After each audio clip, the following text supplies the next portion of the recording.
Sulle on öeldud, et Föderaalreserv kontrollib sinu intressimäärasid. See on vale. Sinu hüpoteek, autolaen ja pensionifond on kõik seotud naftarikaste Lähis-Ida riikidega. Ameerika majandus sõltub kokkuleppest, mille olemasolust enamik inimesi ei teadnudki. Mitte miski sellest pole salajane. Enamik on avalikud kirjas. Peaaegu mitte midagi sellest pole sulle kunagi esitatud. Esimene peatükk. 2026. aasta hüpoteegi intressihüpe. 2026. aasta märtsis tõusis keskmine 30-aastase hüpoteeklaenu intressimäär 13 baaspunkti võrra.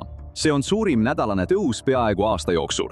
Lõpuks jõudis see kõrgeima tasemeni alates 2025. aasta septembrist. Vaid 3 nädalat hiljem tõusid intressimäärad taas, seekord 34 baaspunkti võrra. Hüpoteeklaenu taotluste arv langes samal nädalal 10,5% võrra. Refinantseerimine kukkus järsult. See polnud tavapärastel põhjustel. Föderaalreserv polnud intressimäärasid tõstnud, inflatsiooniandmed polnud ootamatult hüppeliselt kasvanud. Selle asemel tõukasid seapinged välismaal riigi võlakirjade tootlused ülespoole. Hüpoteeklaenu intressimäärad liikusid nendega kaasa. Kuidas siis mõjutab konflikt teisel pool maailma, Ameerikas, maja ostmise hinda? Kulisside taga hoiavad vähesed välisriigid tohutul hulgal USA võlga. Kui neil tekib äkitselt rahavajadus, on selle saamiseks lihtne viis – müüa riigi võlakirju. Kui suur võlakirjaomanik hakkab ebastabiilsel turul müüma, langevad riigi võlakirjade hinnad ja tootlus tõuseb. Ameerika hüpoteeklaenude intressimäärad põhinevad just neil tootlustel. Kui pikaajaliste võlakirjade tootlus tõuseb, tõusevad tavaliselt ka 30-aastaste hüpoteeklaenude intressimäärad. Pangad kujundavad kodulaenude hinnad selle võlakirja põhjal ja lisavad sellele oma marginaali. Mitte miski sellest pole varjatud, lihtsalt sellest räägitakse harva otse välja. Selle taga olevad numbrid on suuremad, kui enamik inimesi arvab. Kansas City Föderaalreservi pank hindas, et umbes $141 miljardi väärtuses välisomanike USA riigivõlakirjade müük 1 kuu jooksul võib tõsta USA tulusust umbes 57 baaspunkti võrra. Teised hinnangud jäävad vahemikku 25–100 baaspunkti. Ajakirjas Journal of International Economics avaldatud eraldi uuringu kohaselt võib $100 miljardi suurune müük tõsta tulusust umbes 100 baaspunkti võrra 1 kuu jooksul. Arvesta seda tänapäeva keskmise uue Ameerika kodu puhul. 50 baaspunkti tõus lisab sinu hüpoteegimaksele umbes $130 kuus iga kuu 30 aasta jooksul. 100 baaspunkti tõus kahekordistab selle summa, tõstes igakuise makse umbes $260. Selle laenu kestel koguneb sellest kümneid tuhandeid dollareid, kõik see makstakse ühe pere tuleviku arvelt. Ja valu ei lõpe sellega. Kodu oma capital on suurim varandus, millega enamik keskklassi peresid kunagi kokku puutub. Kui nende intressimäärad muutuvad, hakkab see seda tasapisi vähendama. Maja väärtus enam ei tõuse, samal ajal kui selle ülalpidamiskulud kasvavad. See on rikkuse aeglane kahanemine. Kõrgemad intressimäärad peatavad ka uue ehituse ja renoveerimistööd. Projektid lükkuvad edasi, töökohad karkassimeeskondades, elektrikute ja ehitusettevõtjate seas kaovad. Aeglustumine ei piirdu eluasemesektoriga, see levib edasi. Autolaenud muutuvad kallimaks. Õppelaenu refinantseerimine muutub raskemaks. Isegi väikeettevõtete krediidiliinid hakkavad kitsenema linnades, millel pole midagi pistmist ülemaailmsete võlakirjaturgudega. Kõik see ühe muutuse tõttu kaugel turul. Üks asi võib saata šokilaine läbi kogu süsteemi enne, kui enamik inimesi üldse aru saab, et midagi on muutunud. Teine peatükk. Nähtamatu pandimaja. Föderaalreserv kasutab süsteemi nimega FEMA Repo Facility. FEMA ehk FIMA tähendab välis- ja rahvusvahelisi monetaarasutusi. Oletame, et mõni välisriigi keskpank omab USA riigi võlakirju ja vajab äkitselt dollareid. See saab tuua need võlakirjad Föderaalreservi, anda need tagatiseks ja lahkuda sularahaga. See on lühiajaline tehing. Kui tehing pööratakse tagasi, saab ta võlakirjad tagasi. Põhimõtteliselt on see nagu pandimaja tervele riigile. Kuid see ei olnud kunagi mõeldud püsivaks süsteemiks. Föderaalreserv lõi ajutise FEMA repoteenuse 31. märtsil 2020 COVID-pandeemia ajal. See pidi kestma vähemalt 6 kuud. Seda pikendati ikka ja jälle. 28. juulil 2021 muutis Föderaalreserv selle püsivaks teenuseks. Arutelu ega hääletust ei toimunud. See lihtsalt sai teoks. Hind määrati teadlikult kõrgeks, 25 baaspunkti üle üleliigsete reservide intressimäära. See määr ongi tahtlikult selline. See on kõrgem kui erasektori turumäärad, kui olukord on rahulik. Nii et keegi ei kasuta Föderaalreservi teenust, kui turud toimivad normaalselt. Avatud turg on odavam ja lihtsam kasutada. Keskpank kasutab seda ainult siis, kui müümine oleks halvem kui Föderaalreservi juurdehindluse maksmine. Teisisõnu, seda kasutatakse ainult siis, kui kõik muud võimalused teeksid olukorra veel hullemaks. Aastaid on Föderaalreserv võidelnud inflatsiooniga ning muutud laenud raskemini kättesaadavaks ja kallimaks. Kuid samal ajal on Föderaalreserv valmis andma dollareid välismaistele keskpankadele. Üks samm survestab Ameerika laenuvõtjat. Teine tagab, et kui välismaine omanik vajab abi, on alati olemas päästerõngas. Kriitikud ütlevad, et see tekitab surmatsükli. Kui turg teab, et selle suurimatele mängijatele on alati olemas turvavõrk, siis hinnakujundus lakkab olemast aus. Hinna kujunemine ongi kogu turu mõte. See on viis, kuidas kõik saavad teada, kui palju miski tegelikult väärt on. Turud ei liigu ainult andmete põhjal. Nad liiguvad selle põhjal, mida inimesed usuvad juhtuvat, kui asjad lähevad katki. Ja see ongi probleem. Hädapinstrumendid peaksid olema tagavara variandiks, viimane võimalus. Need on olemas ainult harvadel pingelistel hetkedel. Aga kui neid pidevalt kasutatakse, siis see pole enam haruldane ja sellest saab osa süsteemist.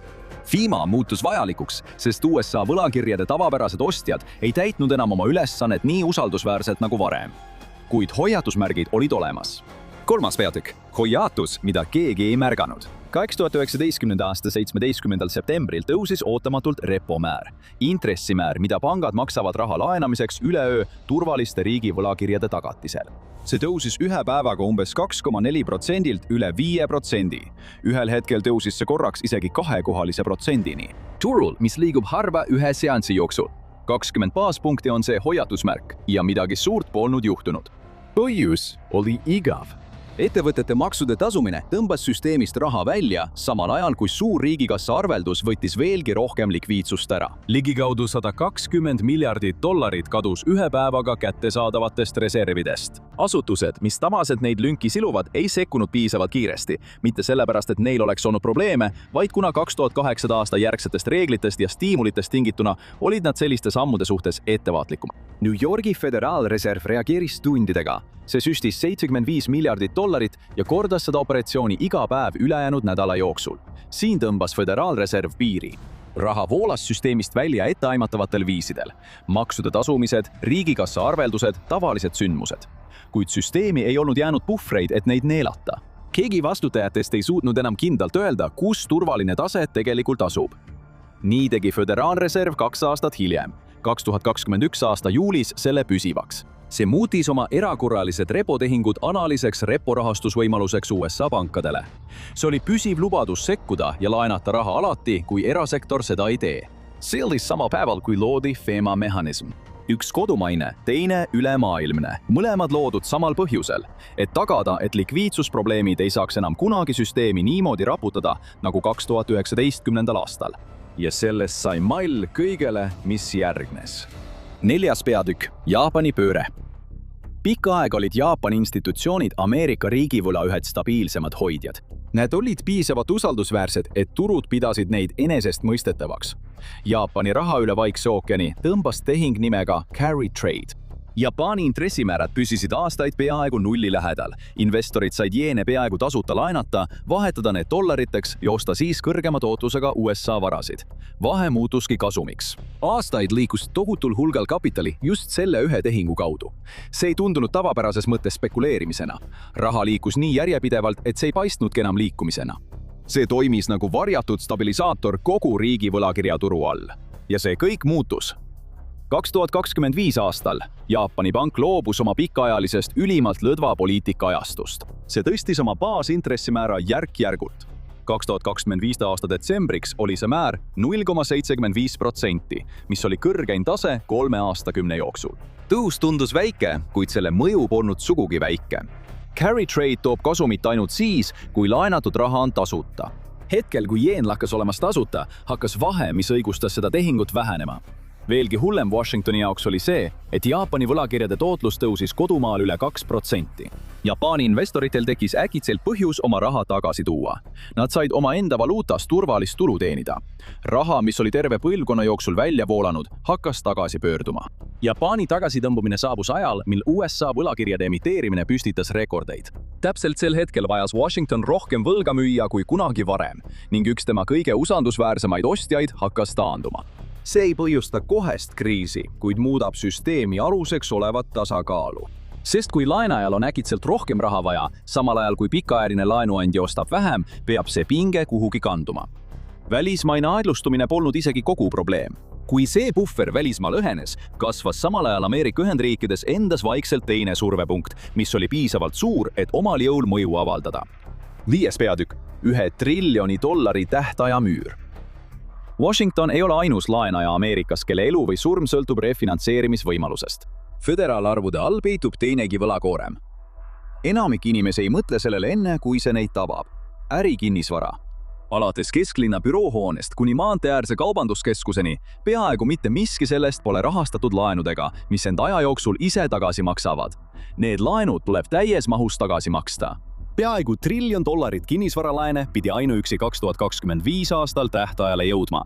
100 miljardit veel ootasid järjekorras 2026 aastal. See tähendab, et üle $1,5 triljoni ulatuses võlga tuleb äkitselt refinantseerida täiesti teistsuguses maailmas. Huun, mis aastaid tagasi finantseeriti 3% intressiga, peab nüüd saama uue laenu, mis maksab oluliselt rohkem, samal ajal kui hoone enda väärtus võib olla märkimisväärselt väiksem.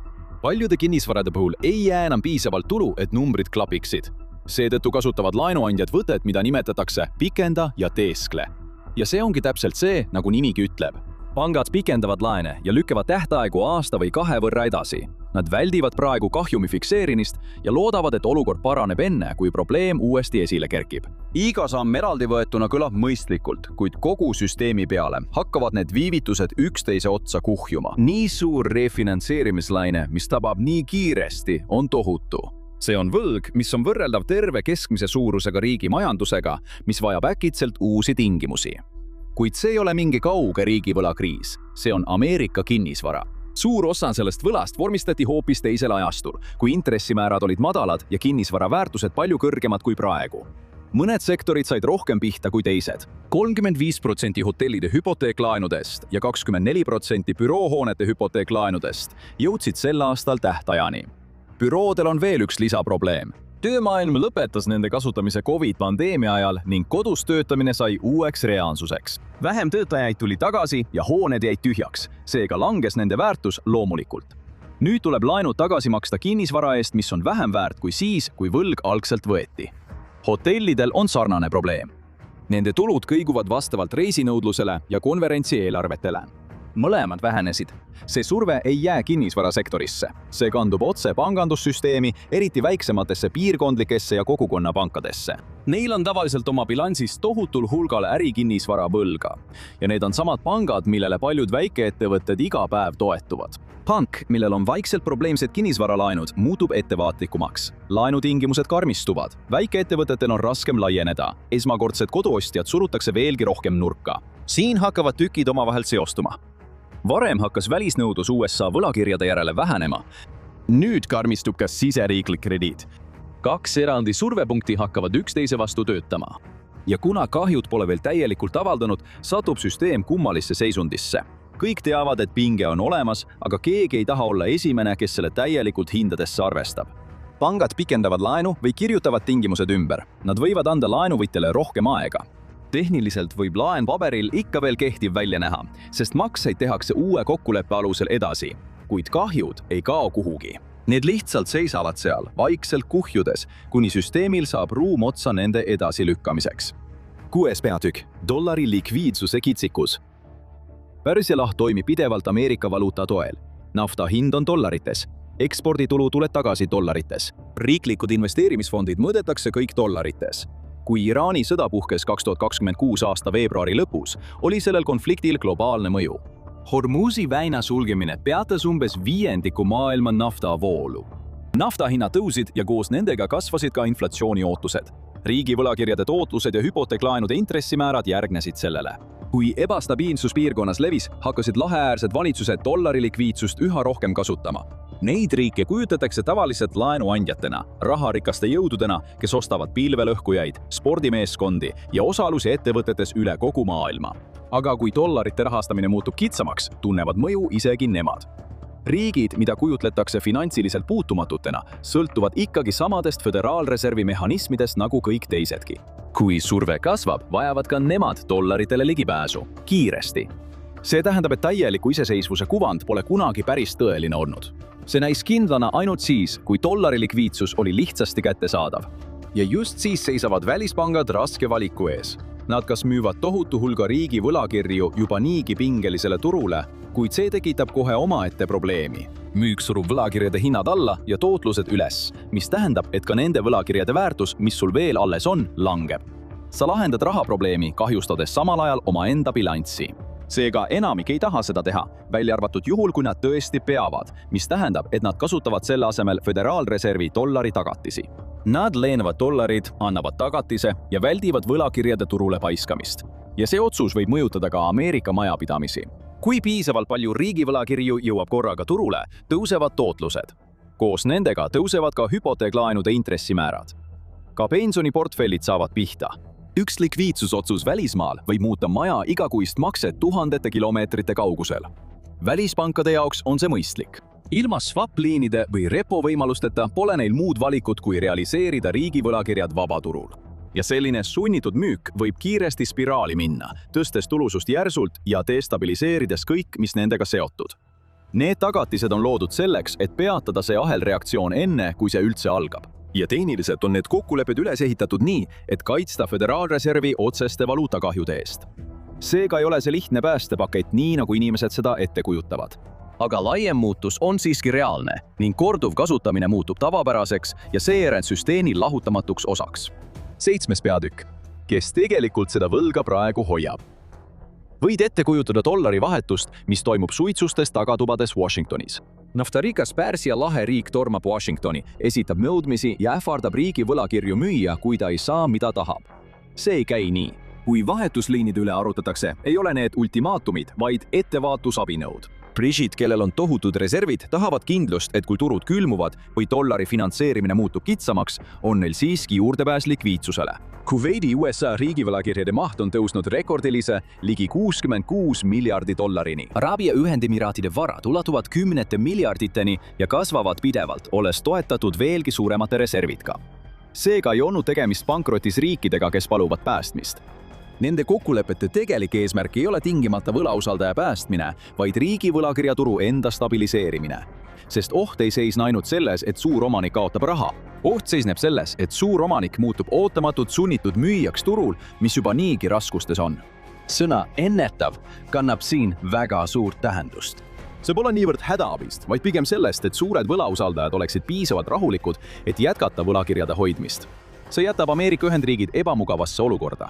Kui poliitikakujundajad ei rahusta suuri võlakirjaomanikke, suureneb paanilise müügi oht. Aga kui poliitikakujundajad loovad püsivad rahustavad mehhanismid, muutub sõltuvus struktuursemaks.